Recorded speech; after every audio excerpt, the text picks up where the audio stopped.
हमारे बीच माननीय मुख्यमंत्री मध्य प्रदेश शासन परम आदरणीय श्री शिवराज सिंह चौहान जी का आगमन हो चुका है। कृपया जोरदार तालियों के साथ। तो आज भोपाल में मामा की पाठशाला में तिरंगे की कहानी को एक रोचक ढंग से सुनाएंगे मुख्यमंत्री शिवराज सिंह चौहान। उस कार्यक्रम में शिरकत करने पहुंचे हैं मुख्यमंत्री शिवराज सिंह चौहान। हमारे माननीय मुख्य अतिथि महोदय हमारे बीच आ चुके हैं। तालियों की गड़गड़ाहट ये बता रही है कि यहाँ उपस्थित सभी लोग आपसे प्रेम एवं सम्मान की भावना रखते हैं। हम हृदय की गहराइयों से आपका अभिनंदन करते हैं।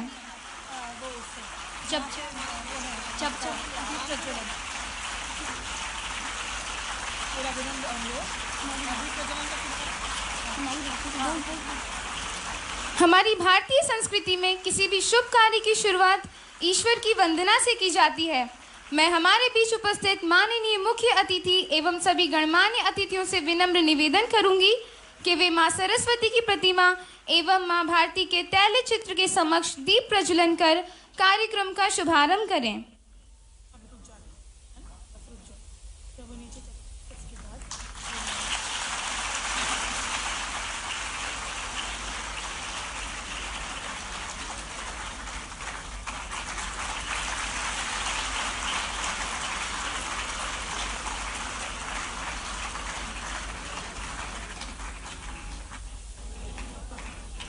इधर ध्यान दो।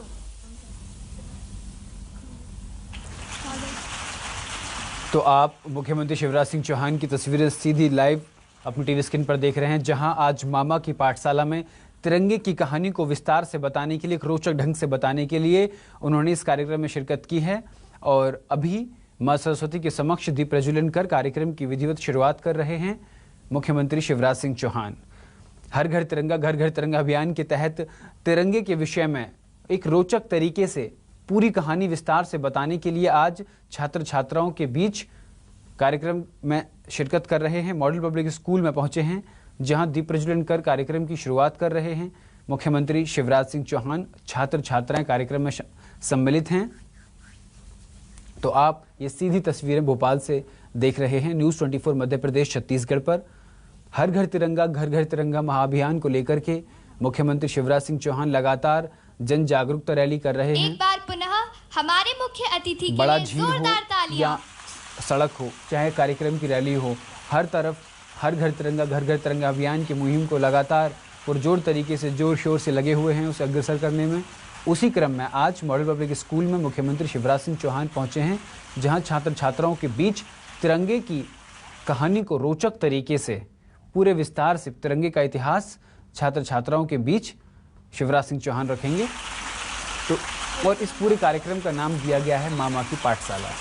शिवराज सिंह चौहान को न केवल हमारी भारतीय संस्कृति में किसी भी शुभ कार्य की शुरुआत ईश्वर की वंदना से की जाती है। मैं हमारे बीच उपस्थित माननीय मुख्य अतिथि एवं सभी गणमान्य अतिथियों से विनम्र निवेदन करूंगी कि वे मां सरस्वती की प्रतिमा एवं मां भारती के तैल चित्र के समक्ष दीप प्रज्वलन कर कार्यक्रम का शुभारंभ करें।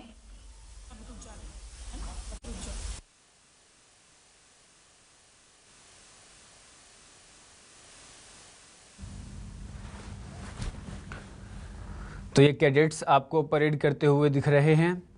पूरे विधिवत तरीके से कार्यक्रम की शुरुआत यहाँ की गई है और ये तिरंगे के लिबास में छात्र छात्राएं मंच पर मौजूद हैं। और इस पूरे कार्यक्रम का नाम दिया गया है शिवराज मामा की पाठशाला, जहां नन्हे मुन्ने बच्चे हाथों में तिरंगा लेकर खड़े हैं।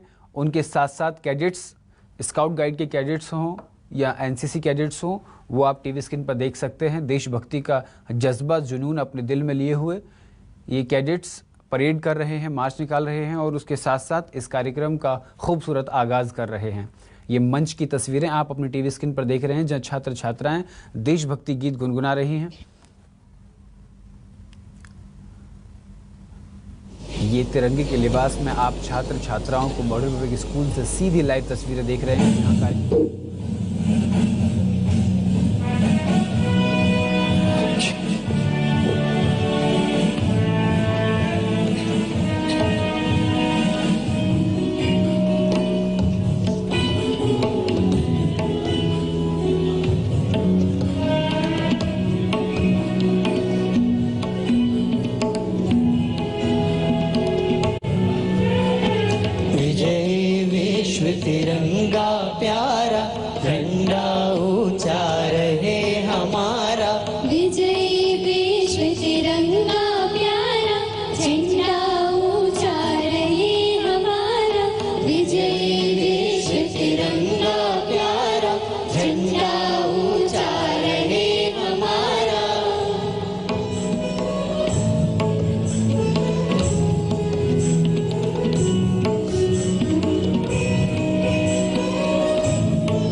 बरसाने वाला, प्रेम सुधा सरसाने वाला, वीरों को हर्षाने वाला, वीरों को हर्षाने वाला, मातृभूमि का तन मन सारा, झंडा ऊंचा रहे हमारा, विजय विश्व तिरंगा प्यारा, झंडा ऊंचा रहे हमारा।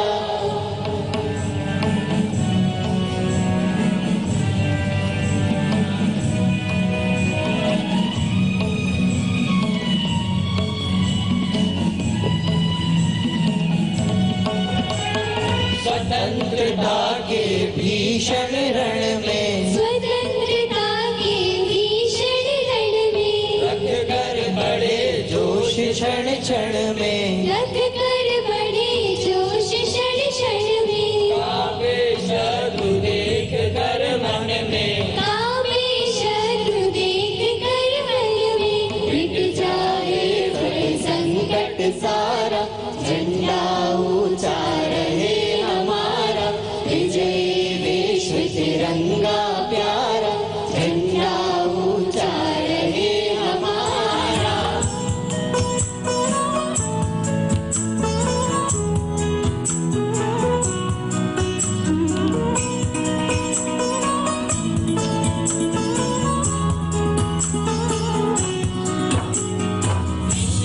शान न जाने पाए, इसकी शान न जाने पाए, चाहे जान भले ही जाए, चाहे जान भले ही जाए, विश्व विजय करके दिखलाए, विश्व विजय करके दिखलाए, तब होंगे प्रण पूर्ण हमारा, झंडा ऊंचा रहे हमारा, विजय विश्व तिरंगा प्यारा, झंडा ऊंचा रहे हमारा, विजय विश्व तिरंगा प्यारा, झंडा ऊंचा रहे हमारा।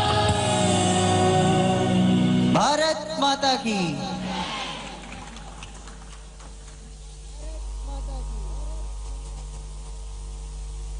इस मनमोहक प्रस्तुति के लिए मैं विद्यालय की म्यूजिक टीम को धन्यवाद करती हूँ। कहते हैं उन्हें हम जिनका प्यार हमेशा प्रदेश के मुखिया का सर पर जिनके ताज है, मामा कहते हैं उन्हें हम जिनका प्यार हमेशा हमारे साथ है, जिसके साथ है शिव उनका ही तो राज है, ऐसे हमारे मुख्यमंत्री जिनका नाम शिवराज है, हमारे लिए बहुत खास है। हम आपका स्वागत करते हैं। आपकी उपस्थिति हमारे लिए बहुत खास है, हम आपका स्वागत करते हैं। सत्कार हमारी अतिथियों को हमारी भारतीय संस्कृति में देवतुल्य माना गया है एवं उनका स्वागत सत्कार हमारी परंपरा रही है।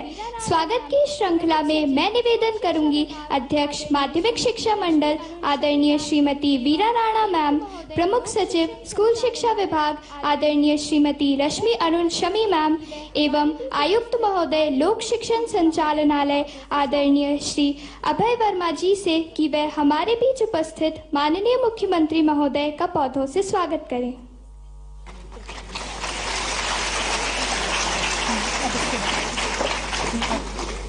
निवेदन प्राचार्य मॉडल हायर सेकेंडरी स्कूल आदरणीय श्रीमती रेखा शर्मा मैम से कि वह विद्यालय परिवार की ओर से स्मृति चिन्ह हमारे माननीय मुख्यमंत्री को सादर समर्पित करें।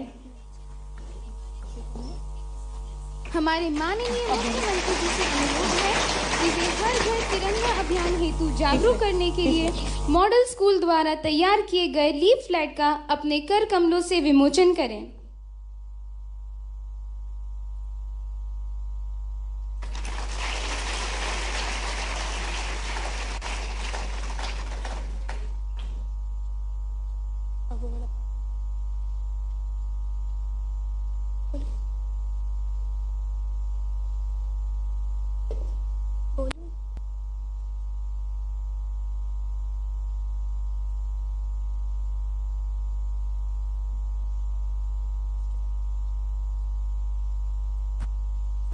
मुख्यमंत्री शिवराज सिंह चौहान ने कार्यक्रम में शिरकत किया है और उन्होंने विधिवत रूप से एक तिरंगा की तस्वीर के साथ, अक्षरों के साथ लिखी एक तस्वीर को का विमोचन भी किया है शिवराज सिंह चौहान ने। तो वहीं बच्चों ने श्यामलाल गुप्ता पार्षद, जिन्होंने जेल में रहकर ये एक गीत लिखा था, विजय विश्व तिरंगा प्यारा, उसके साथ कार्यक्रम की शुरुआत की।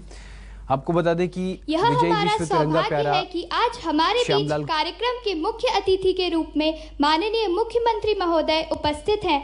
हम आपका एक बार पुनः इस कार्यक्रम में हार्दिक अभिनंदन।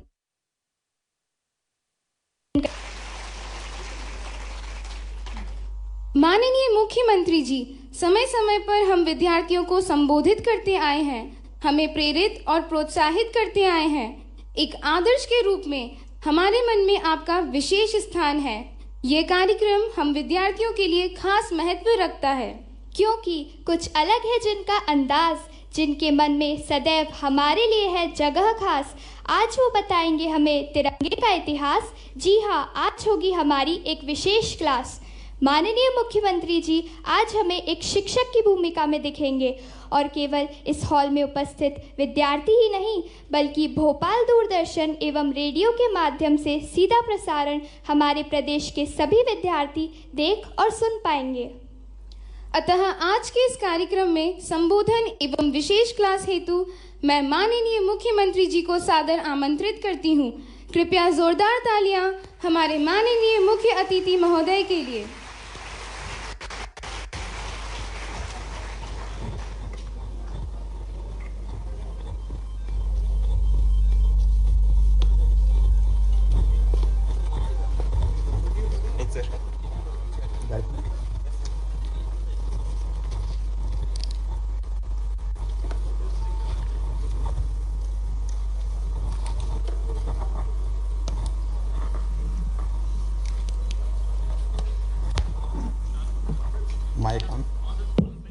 हमारे प्रदेश के मुख्यमंत्री श्री शिवराज सिंह चौहान, बोलिए भारत माता की, भारत माता की, वंदे वंदे वंदे।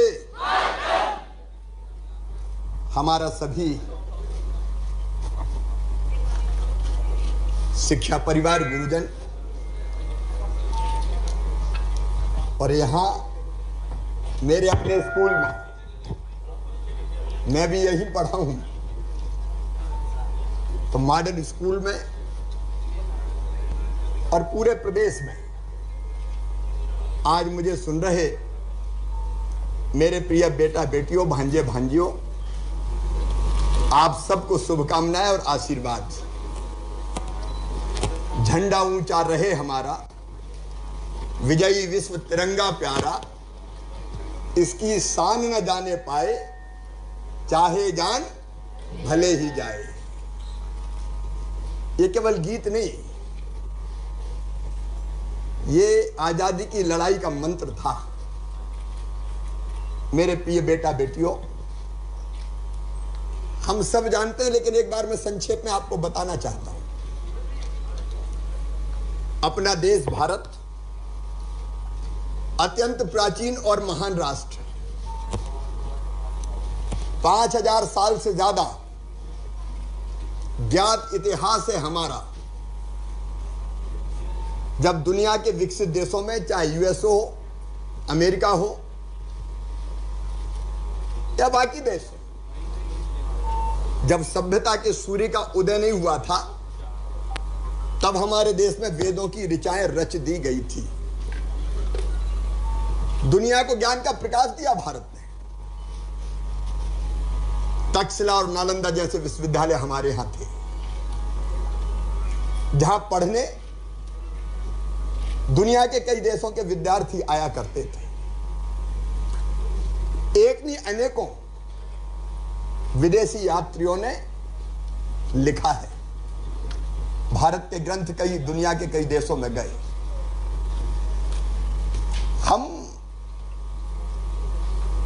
राज्यों में अलग अलग उस समय बटे होते थे,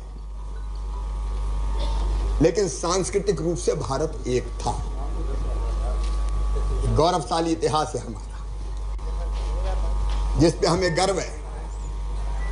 मेरे प्रिय बेटा बेटियों, ये देश है जिसने हजारों साल पहले कहा एकम सद विपरा बहुधा वदंती, सत्य एक है, विद्वान इसको अलग अलग तरीकों से कहते हैं। यह हमारा देश है।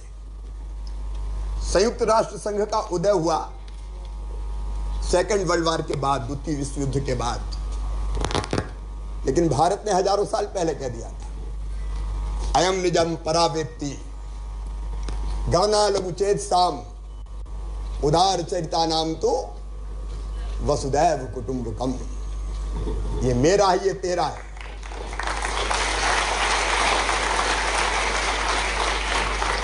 ये मेरा है, ये तेरा है, ये छोटे दिल वालों का होता है। लेकिन विशाल हृदय वाले कहते हैं सारी दुनिया ही एक परिवार है।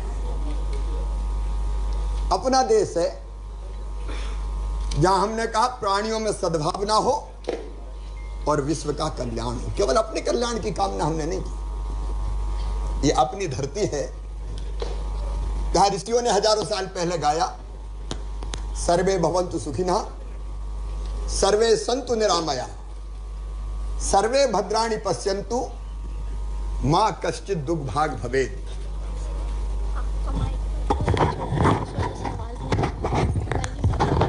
थैंक यू बेटी।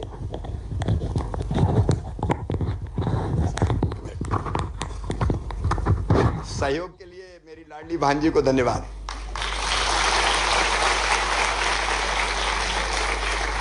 सर्वे भवन्तु सुखिनः सर्वे सन्तु निरामया सर्वे भद्राणि पश्यन्तु मां कश्चित् दुर्भाग भवेत्। केवल हम नहीं, सब सुखी हो, सब निरोग हो, सबका मंगल हो और सबका कल्याण हो। जिस देश का इतिहास इतना गौरवशाली हो, हमारा दुर्भाग्य था कि आपस की फूट के कारण हमें गुलाम होना पड़ा। मैं बहुत विस्तार में नहीं जाऊंगा, लेकिन संक्षेप में मैं इतना ही कहना चाहता हूं। आप सब जानते हैं, पढ़ रहे होंगे, पढ़ा होगा, अंग्रेज, उनके साथ साथ कुछ और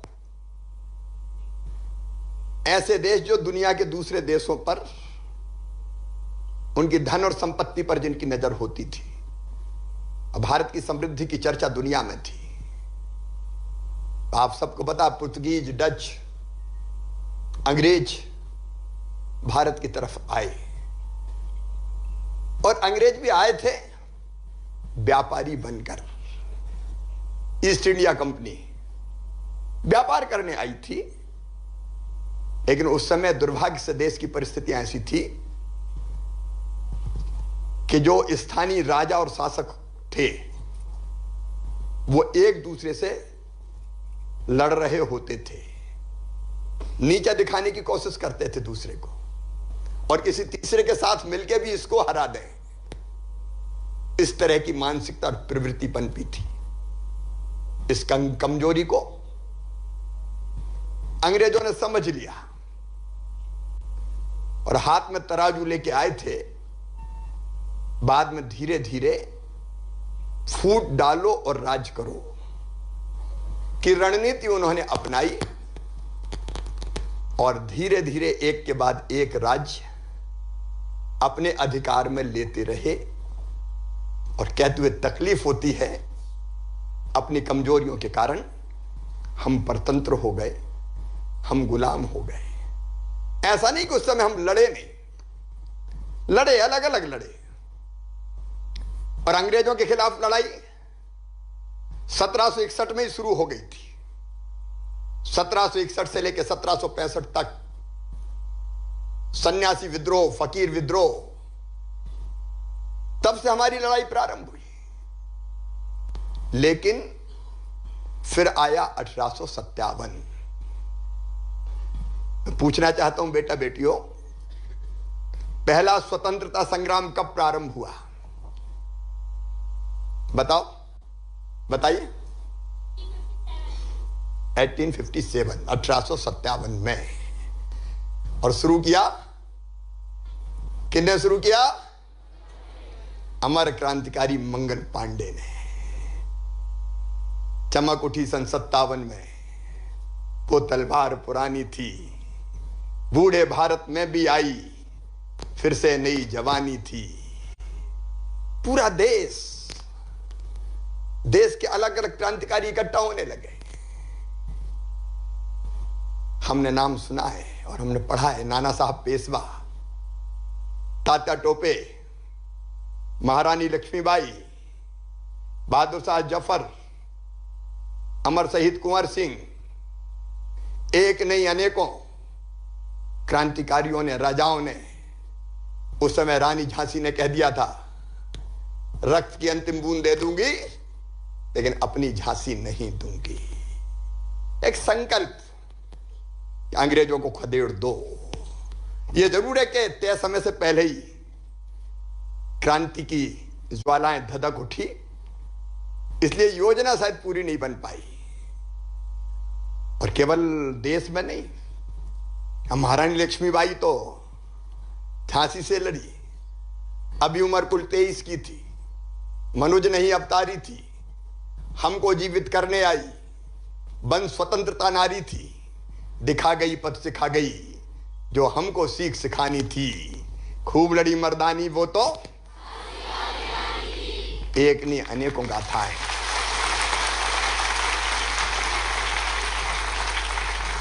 अपने मध्य प्रदेश में भी कितने क्रांतिकारी हुए। राजा शंकर शाह, रघुनाथ शाह, विद्रोह का बिगुल फूंक दिया। जबलपुर मंडला के आसपास कुंवर चैन सिंह, राणा बख्तावर सिंह, टंट्या मामा, भीमा नायक, खज्जा नायक, बादल भोई, राजा विभूत सिंह, एक नहीं अनेकों क्रांतिकारी जिन्होंने संघर्ष का बिगुल फूंक दिया। यह अलग बात है कि पहला स्वतंत्रता संग्राम हमारे अपनों के कारण ही पूरा सफल नहीं हो पाया।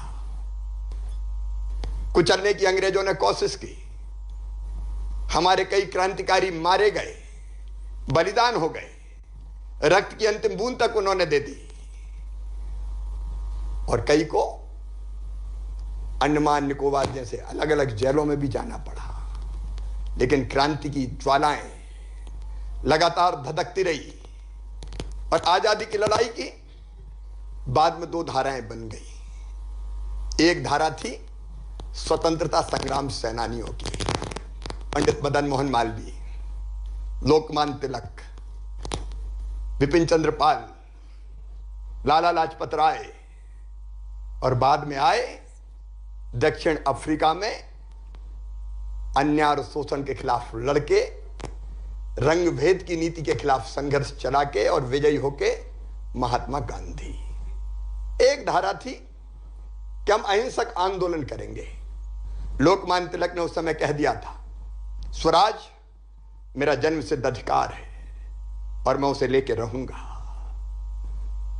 एक तरफ अहिंसक आंदोलन, लेकिन दूसरी तरफ ऐसे क्रांतिकारी भी थे जिन्होंने ये माना कि अंग्रेज केवल हाथ जोड़ने से भारत छोड़ के नहीं जाएंगे, अगर इनको यहां से खदेड़ना है। प्रेरणा जिले के अच्छे कवि भी थे, तुमने सुना होगा, सरफरोशी की तमन्ना अब हमारे देखना है जोर कितना, उन्हीं ने लिखा था। वक्त आने दे बता देंगे तुझे आसमां, हम अभी से क्या बताएं क्या हमारे दिल में है। कई बार लिखते थे वो, हम भी आराम उठा सकते थे घर पर रहकर, हमें भी मां बापों ने पाला था बड़े दुख सहकर, लेकिन अपने कैरियर की, घर की, परिवार की, माता की, पिता की चिंता नहीं की, भारत माता की सेवा में अपनी जिंदगी कुर्बान कर दी। शहीद आजम सरदार भगत सिंह चाहते तो भाग सकते थे, सैंडर्स वध जैसे, काकोरी कांड जैसे जो कई घटनाएं वो इतिहास में दर्ज है, लेकिन भागे नहीं। असेंबली में बम फोड़ा, गिरफ्तार हुए और अपने तर्कों से अदालत में भी उन्होंने पूरे देश में आजादी के लिए ऐसी भावनाएं प्रज्वलित कर दी कि अंग्रेजों का टिकना मुश्किल हो गया। कहते हैं उनके क्रांतिकारी साथियों में से जेल में उनसे मिलने गए और कहा कि हमने आपको यहां से छुड़ाने की पूरी योजना बना ली है। भगत सिंह जी का चेहरा गुस्से से तमतमा गया और उन्होंने कहा, क्या भगत सिंह को कायर समझते हो? साथी बोले, भगत सिंह कायर कैसे हो सकते हैं? लेकिन फांसी के बाद अगर भगत सिंह नहीं रहे तो आंदोलन की आजादी का नेतृत्व कौन करेगा? उत्तर था, फांसी लगने से एक भगत सिंह तो मर जाएगा, लेकिन उसके रक्त की धार से हजारों भगत सिंह पैदा हो जाएंगे, जो तब तक लड़ेंगे जब तक कि भारत माता स्वतंत्र ना हो जाए, ये देश आजाद ना हो। और फिर आए नेताजी सुभाष चंद्र बोस। पहले वो महात्मा गांधी के साथ आंदोलन के हिस्सा थे, लेकिन उनको भरोसा हो गया। मेरे बेटा बेटियों, अपने जबलपुर में हरिपुर कांग्रेस हुई, उसमें नेताजी सुभाष चंद्र बोस कांग्रेस के अध्यक्ष चुने गए। उस समय कांग्रेस कोई राजनीतिक दल नहीं था, स्वतंत्रता के आंदोलन का एक प्लेटफॉर्म था। जिसको लड़ना होता था वो कांग्रेस के माध्यम से उस समय लड़ता था, क्रांतिकारी धारा अलग थी। लेकिन बाद में असहमति के कारण इस्तीफा देकर और फिर अंग्रेज इतना डरते थे, नजरबंद किया था, तो आंखों में धूल झोंक के निकल गए हमारे नेताजी सुभाष चंद्र बोस और उद्घोष उन्होंने किया, तुम मुझे खून दो, मैं तुम्हें आजादी दूंगा। और आप कल्पना करते हैं, भारत के बाहर विदेशों में, जर्मनी और जापान हो, एक सेना खड़ी कर दी। उस सेना का नाम था, जोर से बोलो, आजाद हिंद फौज खड़ी कर दी। और भारत भूमि पर अंग्रेजों से लड़ते हुए अंडमान निकोबार और नॉर्थ ईस्ट में तिरंगा झंडा फहराया, तो नेताजी सुभाष चंद्र बोस की आजाद हिंद फौज ने फहराया। लड़ाई चलती रही, लड़ाई चलती रही। द्वितीय विश्व युद्ध प्रारंभ हो गया। महात्मा गांधी ने भी फिर उद्घोष कर दिया, अंग्रेजों भारत छोड़ो, करो या मरो। पूरा देश निकल पड़ा और अंग्रेज घबरा गए कि अब भारत में टिकना मुश्किल है। और तब देश को स्वतंत्र करने का फैसला अंग्रेजों ने किया। लेकिन मेरे बेटा बेटियों, इस स्वतंत्रता की लड़ाई में एक ध्वज लेके लड़े, क्योंकि आपने देखा होगा पुराने समय में भी राजाओं का या शासकों का ध्वज हुआ करता था, कोई ना कोई झंडा हुआ करता था। तो आजादी की इस लड़ाई में भारत का ध्वज होना चाहिए, झंडा होना चाहिए, यह विचार बार बार आता था और हमारे झंडे का स्वरूप बनता चला जाता था। मेरे बेटा बेटियों, आजादी का अमृतकाल है, आजादी का 75वां वर्ष। और आप जानते हो, हमारे प्रिय प्रधानमंत्री जो एक वैभवशाली, गौरवशाली, संपन्न और समृद्ध राष्ट्र का निर्माण कर रहे हैं। आज भारत का मान, सम्मान और शान पूरी दुनिया में है। दुनिया का कोई देश हमें अनदेखा नहीं कर सकता। उन्होंने आह्वान किया कि भारत की स्वतंत्रता के 75वें वर्ष को उत्साहपूर्वक मनाएंगे और सबको आह्वान किया कि हम हर घर तिरंगा फहराएंगे, हर घर तिरंगा। तो आओ मेरे बेटे बेटियों, हमारा राष्ट्रध्वज, भारत के गौरव का प्रतीक, ये तिरंगा हमारा राष्ट्रीय ध्वज कैसे बना, आओ जरा इसके इतिहास को देखते हैं, क्योंकि हमको ध्वज फहराना है। आप सब जानते हैं कि लड़ाई में, आजादी की अलग अलग समय पर हमारे ध्वज का निर्माण हुआ। 1905 में मार्गरेट नोबल, भगिनी निवेदिता। स्वामी विवेकानंद जी का नाम सबने सुना है? स्वामी विवेकानंद ऐसे योद्धा संत थे कि दुनिया भर में उन्होंने भारतीय ज्ञान की धूम मचा दी थी। उन्हीं से प्रेरित होकर हमारी बहन मार्गरेट नोबल, जिनको बाद में उन्होंने नाम दिया सिस्टर निवेदिता, वो भारत आई और भारतीयों की सेवा में लग गई। सबसे पहले बेटा बेटियों जो आप सामने देख रहे हैं, सबसे पहले कलकत्ता में निवेदिता कन्या विद्यालय की हमारी बेटियों ने, छात्राओं ने राष्ट्रीय ध्वज तैयार किया। आप देखते हैं इस ध्वज को, अगर आप देखेंगे तो इसमें एक वज्र बनाया गया था जो ताकत का, शक्ति का प्रतीक, और इसके केंद्र में एक सफेद कमल, श्वेत कमल, और बंगाली में लिखा हुआ आप देख रहे हैं, वह है वंदे मातरम। वंदे, तो यह हमारा पहला ध्वज। लेकिन इसके बाद हम और आगे बढ़ते हैं। ध्वज का जो अगला स्वरूप आपके सामने है, 1906, यह माना जाता है कि भारत का पहला राष्ट्रीय ध्वज 7 अगस्त 1906 को कोलकाता के ग्रीन पार्क में फहराया गया। अब हम देख रहे हैं, आप सामने देख रहे हैं, इसमें लाल, पीले और हरे रंग की 3 पट्टियां थी, जिनके बीच में वंदे मातरम लिखा हुआ था। मतलब वंदे मातरम शुरू से ही भारत की आजादी का मंत्र था। और आप ऊपर देखेंगे 8 कमल बने हुए थे, नीचे सूरज और चंद्रमा। यह हमारा राष्ट्र ध्वज का विकसित होता हुआ स्वरूप था 1907 में। इसके बाद अगर देखेंगे तो फिर हम तीसरे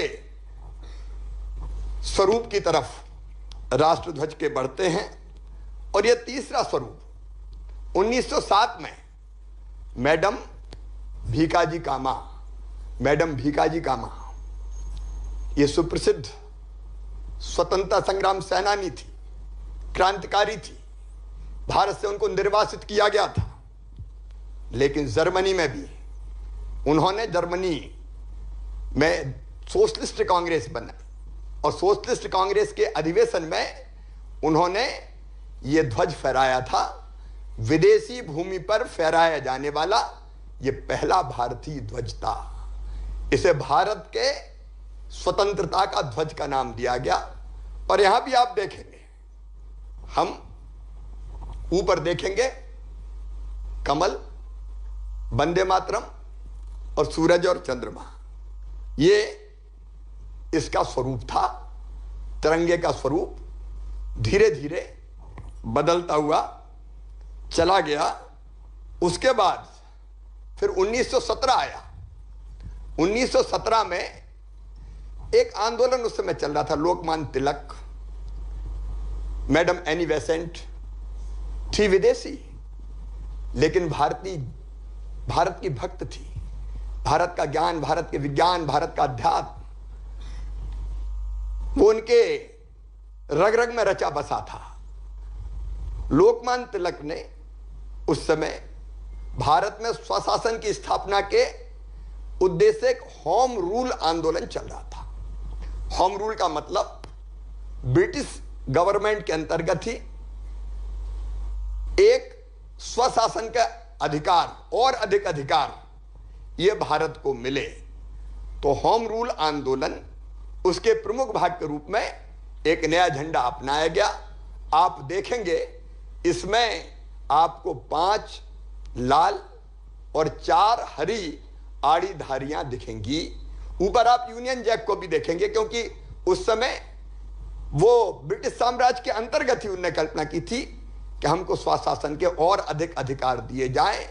और जो आसमान में कभी कभी आप देखते होंगे सप्तऋषि, पता नहीं आजकल देखते हैं कि नहीं, हम तो जब गांव में आंगन में सोते थे तो रोज देखते थे कि ये सप्तऋषि है। 7 तारे, तो वो सप्तऋषि के आकार में 7 तारे थे और चंद्रमा और एक तारा अलग दिखाई देता था। ये 1917। लेकिन इसके बाद एक अलग युग आया और उस युग में महात्मा गांधी लोगों की श्रद्धा का केंद्र बन गए, लगभग पूरे भारत का दिल जीत लिया और आजादी की लड़ाई के मार्गदर्शक बन गए। 1921 में महात्मा गांधी ने यह महसूस किया कि एक राष्ट्रीय ध्वज होना चाहिए, हमारे देश का एक राष्ट्रीय ध्वज, एक भारतीय ध्वज। यह महात्मा गांधी जी ने इसकी आवश्यकता महसूस की और महात्मा गांधी जी ने यह काम दिया ध्वज बनाने का, ध्वज के स्वरूप को बनाने का श्री पिंगली वेंकैया जी को। और उन्होंने कहा कि ध्वज में चरखे के साथ ध्वज का डिजाइन बनना चाहिए। चरखा उस समय स्वदेशी का प्रतीक बन गया था और इसलिए 1921 में जो कल्पना की गई तो इसमें नीचे लाल, बीच में हरा और ऊपर सफेद रंग भी जोड़ दिया गया और पिंगली वेंकैया जी को यह कहा गया कि चरखे के साथ वो इस डिजाइन को बनाए। आजादी की लड़ाई चलती गई, समय आगे बढ़ता रहा। उसके बाद 1929 में आप देखेंगे कि लाहौर का एक अधिवेशन हुआ कांग्रेस का, जिसमें पूर्ण स्वराज चाहिए, उससे कम कुछ नहीं चाहिए, इसका उद्देश्य रखा गया। और कराची में 1931 में फिर अधिवेशन हुआ तो कराची के उस अधिवेशन में इस ध्वज को भारत के राष्ट्रीय ध्वज के रूप में अपनाया गया।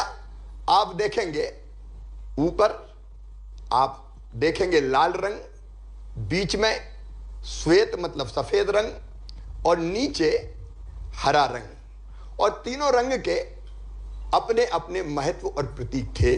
लाल रंग बलिदान का प्रतीक था, लाल रंग बलिदान का प्रतीक, सफेद श्वेत रंग पवित्रता का प्रतीक और हरा रंग आशा का प्रतीक बन गया। और देश की प्रगति का प्रतीक चरखा इसके बीच में, इसके केंद्र में जोड़ा गया। ये 1931 में हुआ और तिरंगे का ये स्वरूप, राष्ट्रध्वज का ये स्वरूप हमारे सामने आया। आजादी की लड़ाई चलती गई, देश आगे बढ़ता रहा। आजाद हिंद फौज के शौर्य के कारण देश में करो या मरो, अंग्रेजों भारत छोड़ो आंदोलन के कारण भारत का बच्चा बच्चा स्वतंत्रता के यज्ञ में, महायज्ञ में कूद गया। तब अंग्रेजों ने तय किया कि अब भारत में टिक नहीं सकते, हमको जाना ही पड़ेगा। और तब आजादी देने की तैयारियां शुरू हुई। तो फिर हमारी संविधान सभा बनाई गई कि देश को चलाना है तो एक संविधान चाहिए, इसलिए संविधान सभा का गठन हुआ। हमारे प्रथम राष्ट्रपति जो बाद में बने डॉक्टर राजेंद्र प्रसाद, वो संविधान सभा के अध्यक्ष थे और ड्राफ्ट कमेटी के चेयरमैन थे डॉक्टर बाबा साहब अंबेडकर। और उस समय 22 जुलाई 1947 को उस संविधान सभा ने स्वतंत्र इस जो ध्वज आपको दिख रहा है वर्तमान स्वरूप में, इसे भारत के राष्ट्रीय ध्वज के रूप में अपनाया। अब अपना ये ध्वज आप देखेंगे, इसमें ऊपर केसरिया रंग, हम लाल भी कहते हैं लेकिन केसरिया ज्यादा हम उपयोग करते हैं, मध्य में सफेद रंग और सबसे नीचे हरा रंग। और इस रंग के प्रतीक भी अगर आप देखेंगे तो ये समझना हम सबके लिए जरूरी है। इसके मध्य में जो सफेद रंग है वो शांति और सत्य का प्रतीक है, शांति और सत्य, इसका प्रतीक सफेद रंग। और इसके सबसे नीचे जो हरा रंग है वो हमारी भूमि की उर्वरता, हरियाली, विकास और सुविधा का प्रतीक है, शुभता, उसको प्रदर्शित करता है।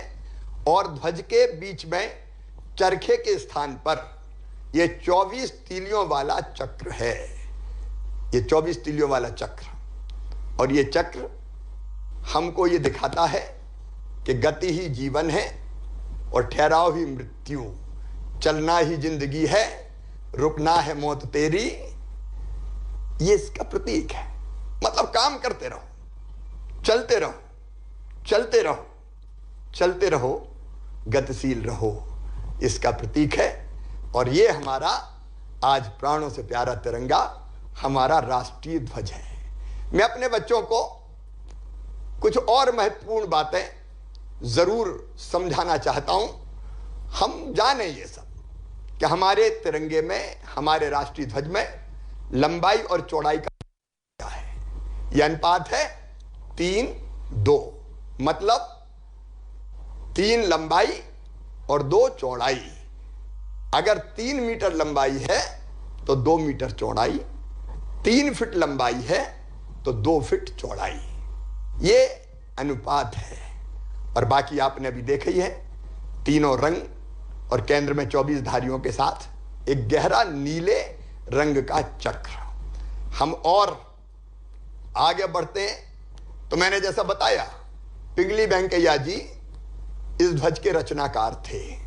उनका जन्म 2 अगस्त 1876 को वर्तमान आंध्र प्रदेश के मछली पट्टनम के निकट भाटला पेन्नुमारू नामक गांव में हुआ था। पिताजी का नाम हनुमंता रायडू और माता का नाम वेंकट रत्नम्मा था। और महात्मा गांधी से उनको आज़ादी की लड़ाई की प्रेरणा मिली थी, वो इसके रचनाकार है। और भारत के स्वतंत्रता संग्राम में भी उनका अतुलनीय योगदान रहा। मैं आज उनको श्रद्धा सहित प्रणाम करता हूं, श्रद्धा सहित प्रणाम करता हूं। कुछ बातें और जानना जरूरी है। पहले हमारा राष्ट्रीय ध्वज, उसमें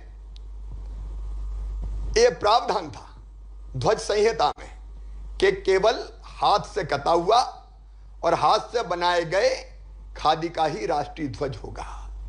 लेकिन अब इसमें संशोधन कर दिया गया है और संशोधन करके यह तय कर दिया गया है कि खादी के अलावा, खादी का तो है ही, लेकिन खादी के अलावा ये मशीन से भी निर्मित किया जा सकता है। और केवल खादी नहीं, सूती, पॉलिस्टर, ऊनी और सिल्क, इसका भी हमारा राष्ट्रीय ध्वज बनाया जा सकता है। तो इस तरह के कपड़े से भी और मशीनों से भी अब राष्ट्रीय ध्वज बनाया जा सकेगा। ये ध्वज संहिता में संशोधन करके ये प्रस्ताव कर दिया गया। अब और आगे हम देखते हैं कि हमको सबको राष्ट्र ध्वज फहराना है। फहराएंगे ना सब? जोर से बताएं, फहराएंगे?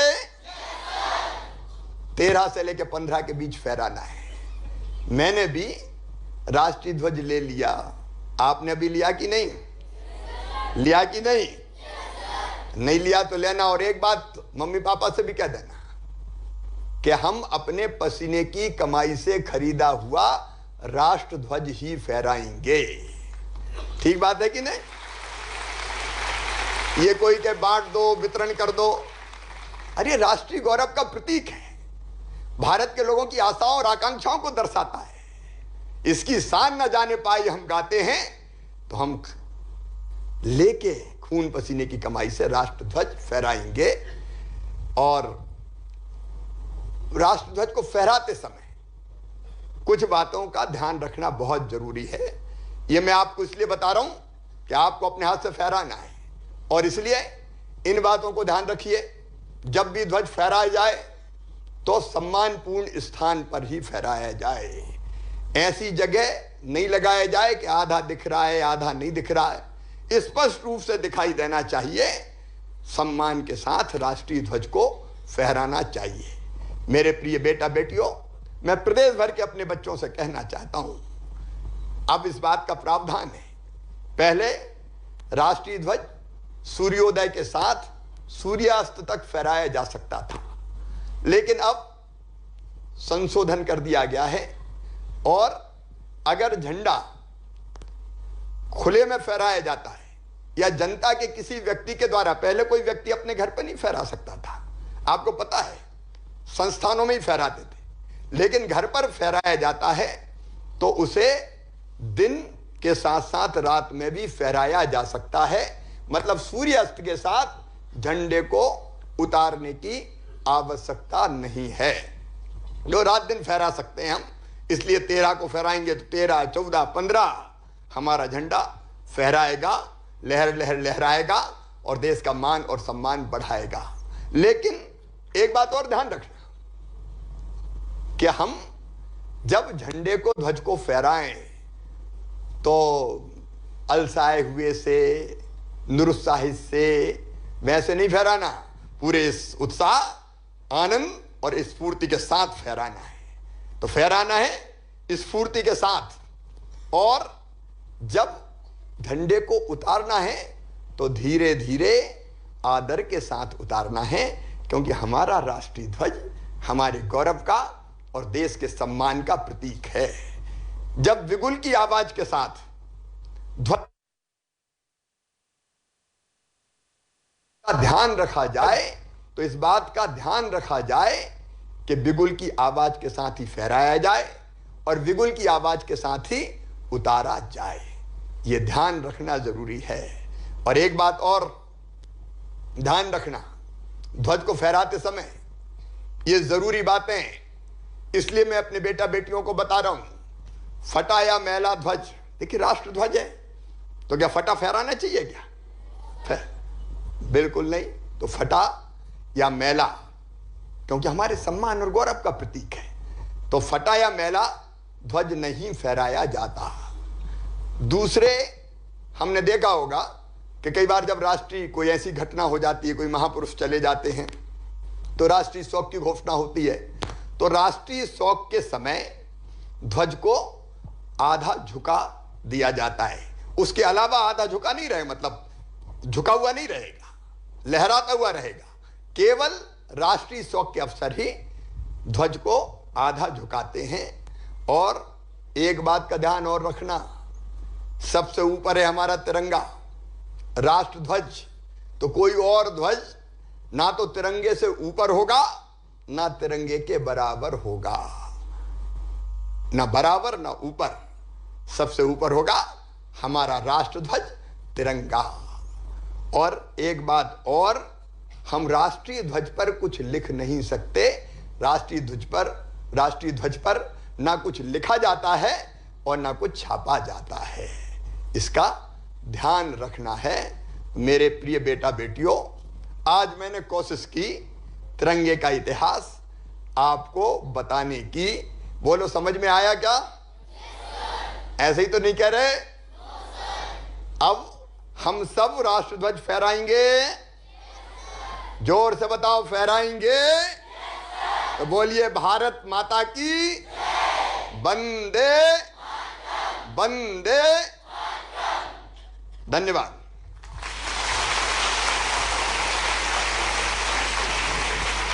लीजिए लीजिए। हमारे कुछ साथी माननीय मुख्यमंत्री जी से अपनी जिज्ञासाओं का समाधान चाहते हैं।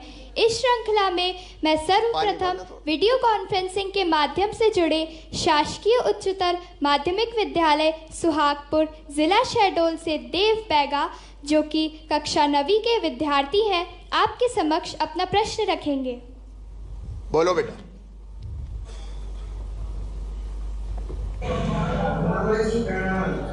मेरा नाम देव बैगा, मैं शासकीय बालक हाई स्कूल सुहागपुर जिला शहडोल में कक्षा 9 में पढ़ता हूँ।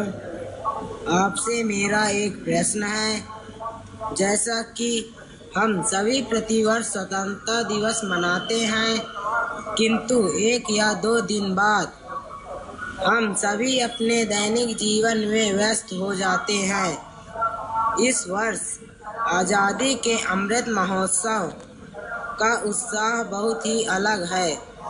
मेरा आपसे यह प्रश्न है कि हम अपने दैनिक जीवन की गतिविधियों में क्या बदलाव करें कि हमारा यह उत्साह एक दिन नहीं बल्कि पूर्ण वर्ष कायम रहे। बेटा, बहुत अच्छा किया आपने, तालियां बजाएं इस प्रश्न पे। जब स्वतंत्रता दिवस आते हैं तो बहुत उत्साह से हम मनाते हैं और बाद में फिर 2-3 दिन बाद भूल जाते हैं। ये उत्साह हमेशा कैसे बना रहे। देखिए, मैं एक बात कहता हूं, अपने लिए तो सब जीते हैं, कीट पतंगे भी जीते हैं, पशु पक्षी भी जीते हैं। अपने लिए जिए तो क्या जिए, तू जी ए दिल जमाने के लिए, देश के लिए, समाज के लिए।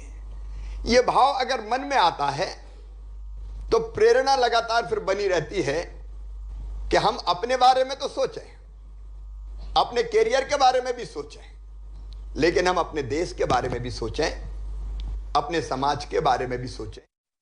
तो चराने जंगल में जाना पड़ता है। तो मुझे ये लगता था कि नहीं, कुछ इनको भी पढ़ने का मौका मिलना चाहिए, कुछ ना कुछ होना चाहिए। उसी में से मेरे मन में आया कि मजदूरों को मजदूरी भी बहुत कम मिलती। तो जब मैं 7वीं में पढ़ता था तो मेरे मन में ये भाव आया कि ये गलत है। मैं भोपाल पढ़ने आ गया था, आंदोलन करना चाहिए। उस समय मजदूरी देते थे नाप के, एक बर्तन रहता था जिसको पाई और कूड़ा बोलते थे हमारे यहाँ। कूड़े में 5 किलो के आसपास आता था, पाई में 2.5 किलो आता था। तो 2.5 पाई मजदूरी दी जाती थी अनाज में, पैसे नहीं मिलते थे अनाज में।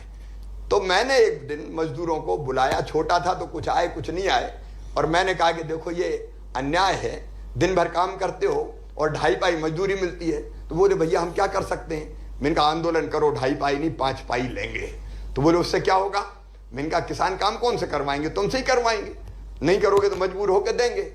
तो एक दिन तय हो गया करें क्या। तो हम कहे एक दिन जुलूस निकालते हैं। तो 20-25 मजदूर, उस समय बिजली नहीं थी बेटा बेटियों, गैस बत्ती पेट्रोमैक्स जलाई, मेंथल बांधते थे और मिट्टी के तेल से चलती थी। तो वो जला के एक मजदूर ने अपने सिर पे रखी और साथ में हम चले, नारा लगा रहे थे 2.5 पाई नहीं 5 पाई लेंगे, नहीं तो काम बंद करेंगे। जैसे ही जुलूस मेरे घर के बगल से गुजरा तो हमारे चाचा जी थे, हम भी किसान परिवारों में आते थे, वो लठ लेके निकले, बोले आओ मैं देता हूं तुम्हें 5 पाई 2.5 की। तो उनको देखते ही पेट्रोमैक्स फेंक के बाकी मजदूर तो भाग गए, लेकिन हम पकड़ लिए गए। और पकड़ने के बाद वो धुलाई हुई कि आज तक याद है मुझे। और फिर मैं वापस भेज दिया गया भोपाल मतलब छुट्टी में ही गया था मैं। तो कुल मिला के अंदर अगर तड़फ कोई होती है तो हम सफल असफल, वो आंदोलन मेरा फेल हो गया, सफल नहीं हो पाया, लेकिन तड़फ थी जो बरकरार रही। और उसके बाद हम लड़ते रहे। फिर इसी स्कूल में मैं पढ़ा 9th 10th और 11th। 10+2 नहीं था पहले, 11वीं तक था, फिर कॉलेज जाते थे। यहीं से मैंने भाषण दिया था छात्र संघ के अध्यक्ष के लिए, यहीं से। एक बार मैं लड़ा था साहित्य सचिव के लिए, मैं चुनाव हार गया था। दूसरी बार मैं लड़ा तो मैंने कहा सचिव वचिव काहे के लिए लड़ता है शिवराज, सीधे प्रेसिडेंट का लड़। तो मैं छात्र नायक कहते थे उस समय, मुझे अच्छी तरह याद है। और इसी मन से मैंने भाषण दिया था। और मैं यहाँ का छात्र संघ का छात्र नायक बोलते थे मुझे, जहां तक आजकल क्या बोलते हैं, प्रेसिडेंट बोलते हैं। तो प्रेसिडेंट या छात्र नायक हिंदी में उस समय बोलते थे। और उसके बाद शुरू हुआ जेपी का मूवमेंट, लोकनायक जयप्रकाश नारायण, नाम सुना है आप लोगों ने। लोकनायक जयप्रकाश नारायण, उन्होंने एक आंदोलन चलाया महंगाई बेरोजगारी भ्रष्टाचार के खिलाफ। तो हम छात्र संघ के अध्यक्ष रहते ही उस आंदोलन में शामिल हो गए। और बाद में फिर इमरजेंसी लगी, इंदिरा जी ने इमरजेंसी लगाई, आपातकाल। तो छात्र संघ का अध्यक्ष रहते हुए तुम्हारा मामा जेल चला गया, हमें जेल भेजा गया कि सरकार के खिलाफ विद्रोह फैला रहे हो, क्योंकि रुकने वाले नहीं थे, अंदर तड़प थी, गलत चीजों के खिलाफ लड़ते थे। तो जेल चले गए। जेल के बाद निकल के फिर मैंने 11वीं पास की। तो कुल मिला के अगर तड़फ होती है अंदर काम करने की, तो हम लगातार अपने काम को और विस्तार देते चले जाते हैं। ऐसी कई घटनाएं हैं। एक बार हम तय कर लें कि हमको कोई ना कोई लक्ष्य बना के कि हमको जीवन में इस लक्ष्य को पूरा करना है, तो हम उस तरफ बढ़ते चले जाते हैं। अब कार्यक्रम में उपस्थित विद्यार्थी यदि कोई प्रश्न माननीय मुख्यमंत्री जी से पूछना चाहें तो वे अपना प्रश्न हमारे समक्ष रख सकते हैं। नमस्कार सर। नमस्कार। मेरा नाम अनुज परमार है। मैं मॉडल हायर सेकेंडरी स्कूल की कक्षा 11वीं का छात्र हूँ। मेरा आपसे यह प्रश्न है कि विद्यालयीन जीवन के दौरान स्वतंत्रता दिवस की कोई ऐसी सुनहरी स्मृति जो आपके मन में हो तो कृपया हमसे साझा करें। धन्यवाद। बेटा, कई स्मृतियां हैं, लेकिन उस समय जब हम विद्यार्थी थे तो बहुत उत्साह के साथ स्वतंत्रता दिवस मनाया जाता था। जैत की घटना है मेरे गांव की। हम लोग उस समय पूरे गांव में प्रभात फेरी निकालते थे, ध्वज फहराते थे और फिर गीत गाते हुए, जिसमें से एक प्रमुख गीत यही होता था, झंडा ऊंचा रहे हमारा,